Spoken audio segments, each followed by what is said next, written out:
بسم الله الرحمن الرحيم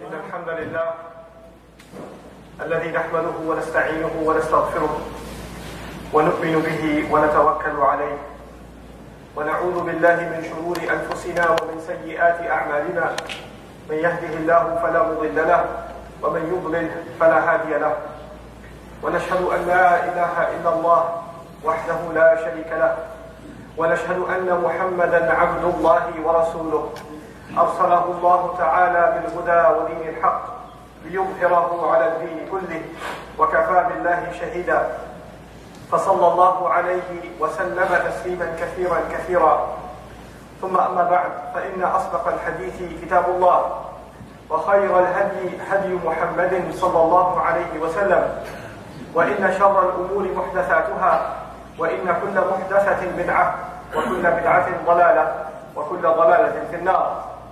يقول سبحانه وتعالى في كتابه الكريم بعد أن نقول أعوذ بالله من الشيطان الرجيم تبارك الذي جعل في السماء بروجا وجعل فيها سراجا وقمرا منيرا وهو الذي جعل الليل والنهار خلفة لمن أراد أن يذكر أو أراد شكورا وعباد الرحمن الذين يمشون على الأرض هونا وإذا خاطبهم الجاهلون قالوا سلاما والذين يبيتون لربهم سجدا وقياما.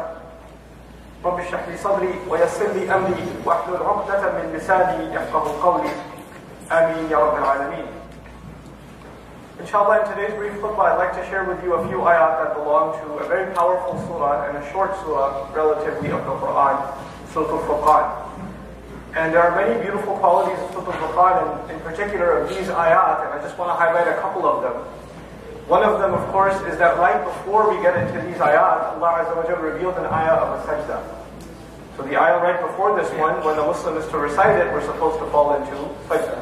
And it's actually a conversation with people who commit shirk. Among the mushrikun of Makkah, there were people who recognized the word Allah because they were using it even before Islam.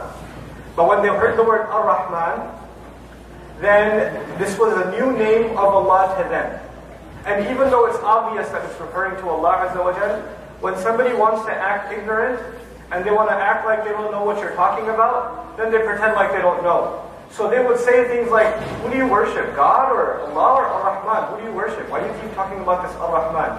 And Ar-Rahman is not something new to the Arabs also from the Islamic point of view, because the ayat that refer to Ar-Rahman are some of the earliest revelations. For example, the Fatiha.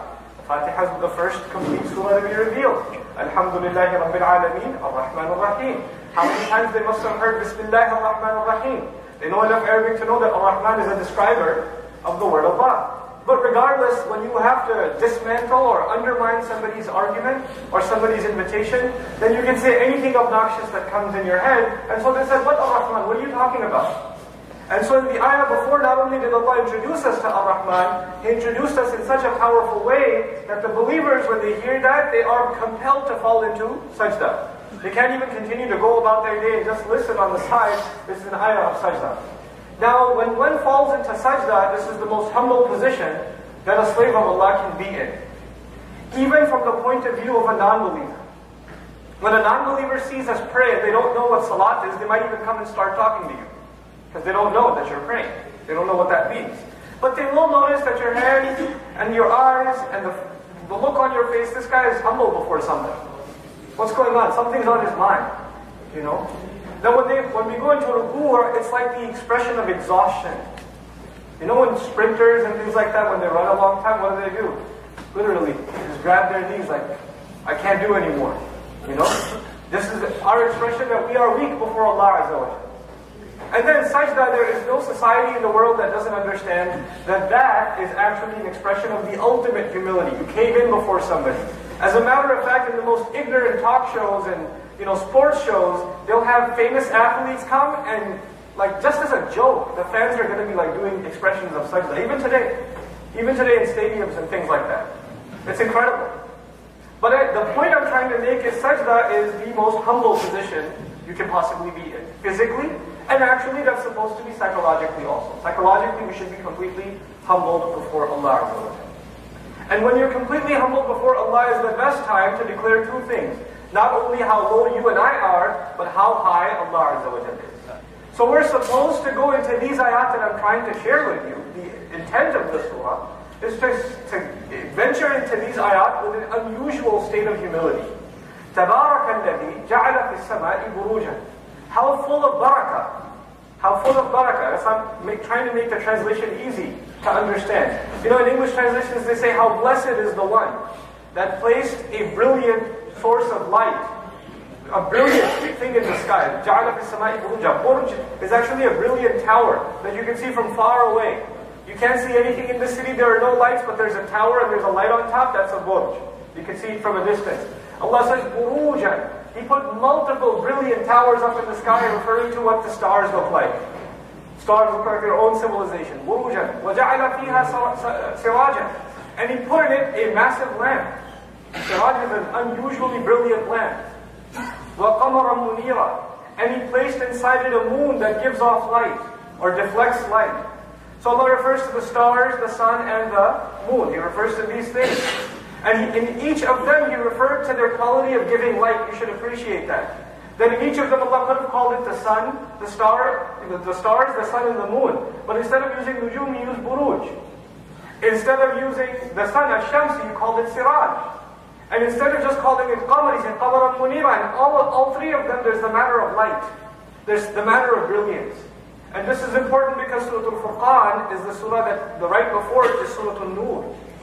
So that the effects of Nur are still on the reader. The effects of light that lives inside the chest of a believer are still fresh. Anyhow, let me talk to you about barakah for a little bit. Barakah means az-ziyadatu fil khayr in Arabic. They say az-ziyadatu fil khayr. Increase in goodness. In other words, I was going to do something, but if what I was going to do has barakah, then the outcome of it will be better than I even hoped for. It will produce more good than it's expected to produce. That kind of an action is barakah. If my word has barakah in it, it will produce more good than it can logically be assumed to produce. An action of barakah, and we don't have the power of barakah. We have, in science they say action and reaction. They're equals, right? For every action there's an equal but opposite reaction, or consequences even. They're expected consequences. But in the concept of barakah, it says, though Allah Azza wa Jalla comes along, puts His barakah in something, and when He does put His barakah in something, then the goodness of it comes way more than any science can explain, any logic can explain. More goodness comes out of it into your life, into the lives of others. And Allah specifically mentions His barakah in this surah, right after He mentioned His name, Ar-Rahman. In Surah Al-Rahman, you'll notice Ar-Rahmanu 'allama al-Qur'an, and at the end of the surah, He'll say Tabarak asmu rabbik. He began with Ar-Rahman, He ended the surah mentioning the barakah of that name. Meaning the word Ar-Rahman itself has certain special powers. When we call on Allah with that name, the things that we do have extra barakah in them, have extra power of goodness in them. And that is why it's so understandable that in our deen, Allah Azza wa Jalla and His Messenger sallallahu alayhi wa sallam have instructed us, whatever good thing you start doing, you should start with Bismillahi ar-Rahman ar-Rahim. When we just say Bismillah ar-Rahman ar-Rahim, now the things we're going to do, we are expecting from Allah to put more good out of them, bring more good out of them, than we could have expected ourselves. That no other human being could have done. This is Bismillah ar-Rahman ar-Rahim. And on a side note, even though that's not my khutbah, just using Bismillah ar-Rahman ar-Rahim is enough for a Muslim to always be optimistic. To always be optimistic. Because we called on the name of Allah that's full of barakah. So whatever I'm going to do, Allah is going to increase it. Allah is going to put good in it. The results of this are going to be good. And that's not up to me, or my effort, or my qualifications, even though I should try and do my best. That's because of the barakah of Allah in the end. Now, Allah referred to the sun, or rather the stars. Then He talked about the sun and the moon. وَقَمَرًا مُنِيرًا. Then He says, وَهُوَ الَّذِي جَعَلَ اللَّيْلَ وَالنَّهَارَ خِلْفَةً. And He made the night and the day conflict with one another. But then He, in this particular ayah, describes why. The harf lam in the Arabic language that's coming, لِمَنْ أَرَادَ أَنْ يَذَّكَّرَ وَأَرَادَ شُكُورًا. Li can be the word, you can translate it easily as for. He made the night and the day go against one another, meaning they're always battling. The sun has positioned itself and it's heading down, and the night is starting to win. And as Asr and Maghrib appear, you can see the battle being won by the night. And then this battle will start again next morning. You know, this khilfa, this succession, constant going back and forth, one behind the other, is going to keep happening. Allah says, why is it made, and for who is this night and day produced? لِمَنْ أَرَادَ أَنْ يَذَّكَّرَ. For the person who wants to make an effort to remember. When you say تَذَكَّرَ in Arabic language, then what you're saying is not only do you make an effort to remember, you are ready to take advice. You know, وَمَا يَتَذَكَّرُ إِلَّا أُولُو الْأَلْبَابِ. The people of the sharpest intellect, they're the only ones that will take the advice. When somebody says something, they say, yeah, this is the time that this advice applies. And this is a very important concept. A lot of times when you are doing something wrong and somebody tries to give you and me advice, we say, not right now. Not right now. There's time for that later. I don't need a lecture right now. You know? Give me that reminder later. In Jumu'ah I can take a reminder, but not at home. Not when I'm angry at my employee. Not when I'm on an angry phone call. If somebody gives you advice at that time, be a little patient. Calm down. But you say, no, you know what? Mind your own business. Right now I don't need the reminder. Allah says He made the night and the day. He kept them going in this way, so that whoever truly has the intention, wants to benefit from the reminder, wants to take the reminder seriously, wants to make an effort to remember at the right time, can benefit. What's the connection between night and day and this? Every single believer that wakes up in the morning, especially in the month of Ramadan, should turn to Allah. And Allah says in the Quran, يُمْسِكُ السَّمَاء. He's holding the sky back from destroying you. From destroying you. Literally, you can imagine like an earthquake and a building's about to fall, or something's about to fall on you, and there's only one being, or there's one person that's holding a door from collapsing on the children. You know? And he's saying, come on, come on. When that image is produced, that means you have no time. You have no time. In the study of the universe, you know, in astronomy, they talk about how there are an uncountable number of flying objects in the universe that are hurling at massive speeds. And any one of them can hit the planet Earth at any time. So we're just kind of lucking out so far. So if it just comes and hits, we can't do anything about it. It will just be gone. I mean, there are black holes in the universe, they see stars imploding, they see all this stuff, and they say there's no scientific way to save the earth from utter destruction. So Allah, you know, He doesn't just say He's holding the sky up. Sama means whatever's above. Whatever dangers lie above you out there, Allah is holding them back from you. And so when you and I see another day come out, another morning wind, and another night wind that evening, then we say, Ya Allah, you held it back again, so you gave me another chance to take advantage of your reminder. Because when Allah stops holding it, and the earth's time runs out, that means my time ran out. So every single day, a believer is supposed to have a sense of urgency that Allah, out of His unimaginable mercy, بِأَنَّهُ وَالرَّحْمَنِ, because of that, He's giving you and me another day to live, another day to get our act together. أَوْ أَرَادَ شُكُورًا, or also this sky is being held up, and this day and night conflict with each other continually. You get another day and another night, and another day and another night. Why? So that you can be grateful. For the one who intends to be grateful. For the one who wants to appreciate. Now there are two things, benefiting from the reminder and being grateful. Those are the two things Allah Azza wa Jalla talked about in this order. I'll say them again because this is what really the point of my khutbah is. Benefiting from the reminder and being grateful. Those are the two things that Allah highlights in this passage. Now, the very next ayah talks about one of the most important aspects of benefiting from the reminder. And it's very beautiful how it correlates with the sun and then the moon. The sun, obviously, daytime. So the behavior of the daytime is highlighted first. And Allah Azza wa Jalla says, in this beautiful ayah, Allah Azza wa Jalla says, وَعِبَادُ الرَّحْمَنِ الَّذِينَ يَمْشُونَ عَلَى الْأَرْضِ هَوْنًا. The slaves of the Ar-Rahman, those who really enslave themselves to Ar-Rahman. Now I told you, who just made sajda? The believer. Right before we got into these ayat, we had followed into sajda. And falling into sajda means we have declared ourselves slaves. And now Allah addresses those slaves. And He says the slaves of Ar-Rahman, the slaves of the unimaginably merciful. The first thing Allah puts here that's unique, you know, وَلَمَّا قَامَ عَبْدُ اللَّهِ يَدْعُوهُ في سورة الجن. When the slave of Allah stands up and calls on him, calls him Abdullah. Here He calls them Ibad al-Rahman, the slaves of the unimaginably merciful. Meaning these are the people who are qualified for Allah's mercy. The people Allah is about to talk about, every one of us is Allah's slave. وَمَا اللَّهُ يُرِيدُ ظُلْمًا لِلْعَبِيدِ. You know, وَلَيْسَ اللَّهُ بِظَلَّامٍ لِلْعَبِيدِ. Allah is not a wrongdoer. He doesn't do wrong to any of His slaves. But we are عِبَادُ الرَّحْمَنِ. These are the special slaves of Allah that deserve His special mercy. What's the first quality He's going to describe of them? I would think Allah might describe they do a lot of ibadah. They do a lot of dhikr. They do qiyamul layl. They stand in the middle of the night. They never forget Allah Azza wa Jalla in anything that they do. They're constantly thanking Him. Look at the first thing Allah is going to describe for these special people. These special people. Allah says, الَّذِينَ يَمْشُونَ عَلَى الْأَرْضِ هَوْنًا. They walk on the earth easily. هَذَا بِالْعَرَبِيَّةِ خَفَّ. هَذَا شَيْء خَفَّ شَيْء. Lightly. Lightly. They don't want to make sure that when they walk somewhere, their presence is known. Did you realize I'm here? You know? They don't stomp on the earth when they walk. They don't go into the office or go into the school or go into anywhere as they walk in to make sure everybody realizes I'm here. They take it easy. They're not full of themselves. They're really not full of themselves. It reminds me of a funny story. We were at an Islamic program, somewhere I won't mention where, and this young man really wanted to be noticed as he walked in. So he had shades on, a couple of buttons off from his shirt, and he kind of like poses and walks in. And he's expecting people to look at him. Nobody looked at him.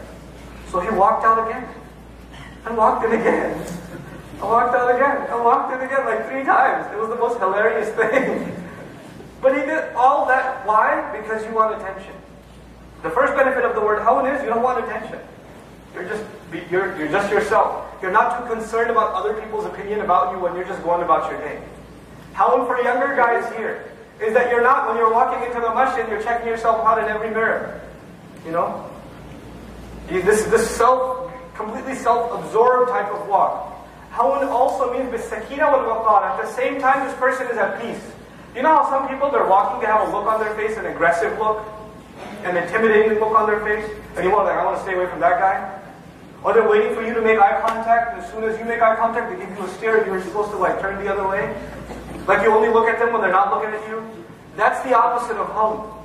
They are at peace, and if others look at them, they become at peace too. People calm down just by looking at them. You know? Understand, these ayat are not just about you and me walking on the street. You walk into home. You walk into home, do kids run or kids run to you? Or they run away from you? You walk into the office, you're the boss. People are afraid of you, and you enjoy that. You're like, yeah, you know, better be scared. People avoid eye contact with you. That's not supposed to be the case. You're supposed to be humble when you walk. You're supposed to have a light character. Who do you think you are? Allah says, وَلَا تَمْشِي فِي الْأَرْضِ مَرَحًا, Surah Al-Isra. Don't walk around on the earth full of pride, full of yourself. إِنَّكَ لَن تَخْلِقَ الْأَرْضِ. You're not going to cause cracks on the earth. Who do you think you are? وَلَن تَبْلُغَ الْجِبَالَ طُولًا. You're not going to reach the heights of the mountains with your stomping steps. You know yourself. Know your role. You know. So this is وَعِبَادُ الرَّحْمَنِ الَّذِينَ يَمْشُونَ عَلَى الْأَرْضِ هَوْنًا. This is their own demeanor. Whether anybody they're talking to or not, on their own, they have a decent, self-respecting, but not full of themselves kind of attitude. And this is even body language. Quran even tells us humility is not just in speech, it's even in body language. How we carry ourselves. You know, how we go about ourselves. But then he says, وَإِذَا خَاطَبَهُمُ الْجَاهِلُونَ قَالُوا سَلَامًا. If I don't even get to talk to you about anything else, I just like to finish this khutbah talking about this. The literal translation of the ayah that many translations suggest is when the ignorant address them, they say peace. Whenever the ignorant address these people, they say peace. But let's dig a little further. This surah is Surah Al-Furqan. In the beginning of this surah, Allah Azza wa Jalla talks about all kinds of ridiculous things that the disbelievers claimed against the Prophet sallallahu alaihi wasallam. They made all kinds of theories. He's insane, he's a magician, no, he's a victim of magic, no, on top of that, they dictate, iktatabaha. He has it written down by somebody, he's hired somebody to transcribe these stories that he's making up, asatirul awwaleen. All kinds of ignorant things are being said against the Messenger of Allah sallallahu alaihi wasallam. And the response that is the official policy given by Allah to His Messenger in response to these kinds of ignorant attacks is وَاصْبِرْ عَلَى مَا يَقُولُونَ. Just be patient over what they're saying. وَاجُرْهُمْ. Abandon them, leave them. When they talk like that, leave them. What we are learning is, sometimes you're talking to somebody, and let's explore the word jahal for a moment, because it says وَإِذَا خَاطَبَهُمْ الْجَاهِلُونَ. Jahl in Arabic means someone who doesn't have control over their emotions. Aql in Arabic literally means restraint. You know, there's a poet in Arabic who says, I wish my neck was 1 mile long. Why? Because by the time the words come out of my heart, and they're traveling in my neck, I get time to think, should this actually reach my tongue or not? Because by the time the word comes out, oh man, I shouldn't have said that. That's Jahil. Jahil is someone who has no restraints over what comes out of his mouth. No restraints. Whatever comes in his mouth, he says. Some of you younger guys know, there's kids that are hanging out together. When kids are hanging out together, one of them wants to show off to his friends. So he'll be loud and obnoxious and say obscene things. And his friends are going to say, you're crazy, bro. You're so crazy. And he goes, that's right. And then he's going to say even more obnoxious things. This is Jahil. Let me show you how Jahil I am. Let me prove to you how Jahil I am, and we'll all be proud of it together. Oh, that guy is crazy, man. You know? People insulting people in public, and that's what the way khataba is used. Khataba isn't just used in any context. Khataba is used when you address somebody out loud and in public. You're trying to embarrass somebody publicly. Somebody comes to these people, and they're obnoxious. They don't have any control over their tongue, and it's public. They're humiliating you. They're doing all of that.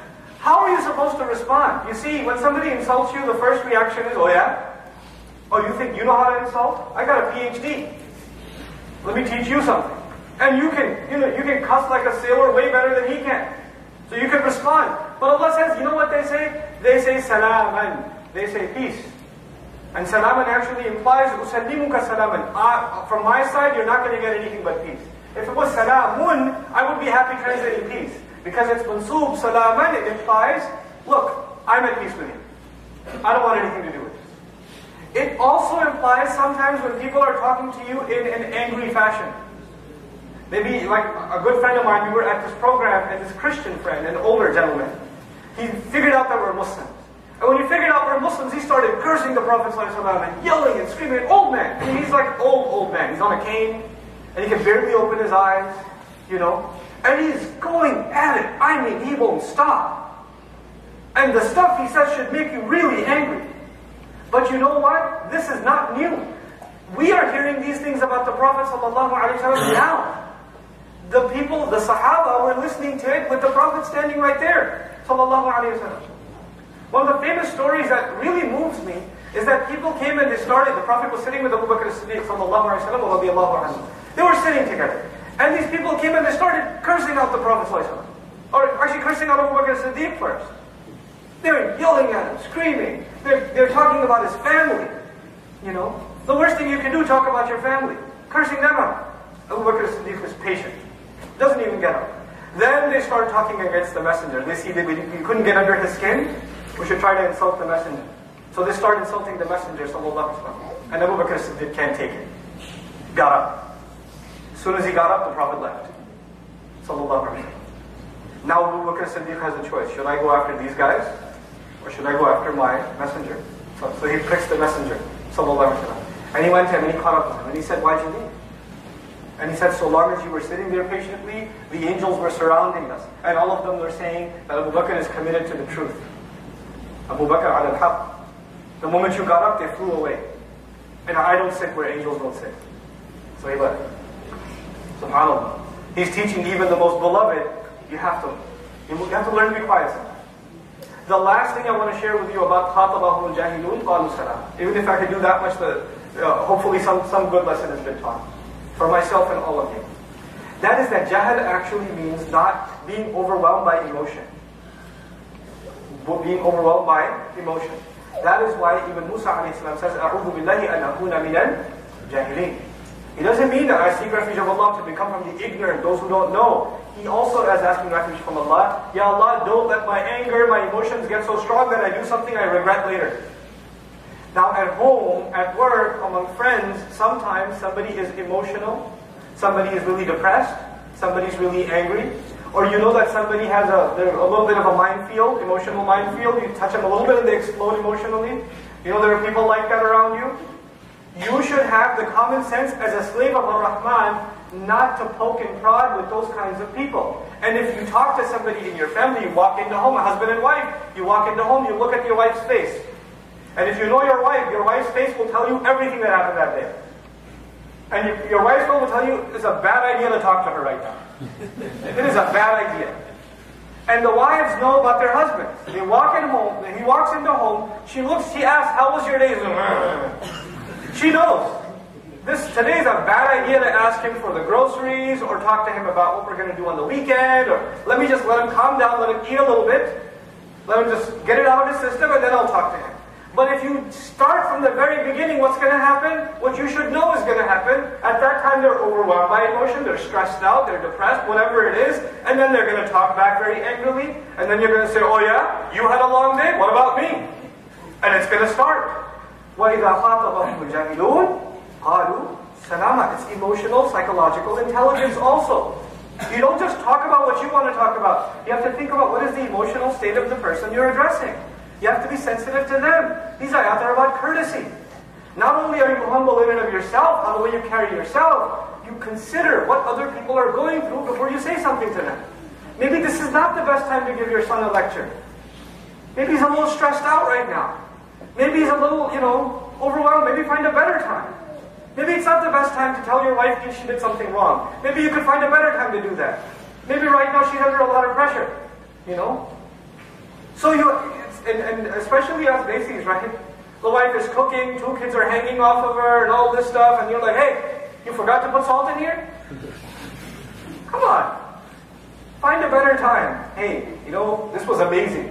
A little more salt next time, it'll be like from Jannah. You can do that, You can do that. But just take it easy, don't say things. Don't say things at the wrong time. This is what إِذَا خَاطَبَهُمُ الْجَاهِلُونَ قَالُوا سَلَامًا. May Allah Azza wa Jalla make us of those that are sensitive when they open their mouth as a result of wanting Allah's mercy. And this is my final reminder to you. And that is that this entire passage was about people, the special people that get the mercy of Allah. So to get the special mercy of Allah, we have to watch what we say. That's the first thing Allah described. قِيَامُ اللَّيْلِ وَالَّذِينَ يَبِيتُونَ لِرَبِّهِمْ سُجَّدًا وَقِيَامًا. They spend the entire night making sajda and making qiyam is mentioned second. This is mentioned first. Can you imagine? That is when we talk to Allah. When we make sajda and we make qiyam, we stand in front of Allah in the middle of the night. That's when we're talking to Allah. Allah said, before I teach you about talking to me, I'm going to teach you about talking to others. You have to learn to talk to others too. That's a matter of your heart too, because when you talk to others in a mean way, your heart becomes hard, and then you can't bring me a good heart when you're ready to talk to me. SubhanAllah. It's an incredible thing. So we have to become people of conscience, of sensitivity, and may Allah Azza wa Jalla make us a people of qiyam and sujood in the middle of the night. Barakallahu li wa lakum fil Qur'an al-Hakim, wa nafa'ni wa iyyakum bil ayati wal dhikr al-hakim.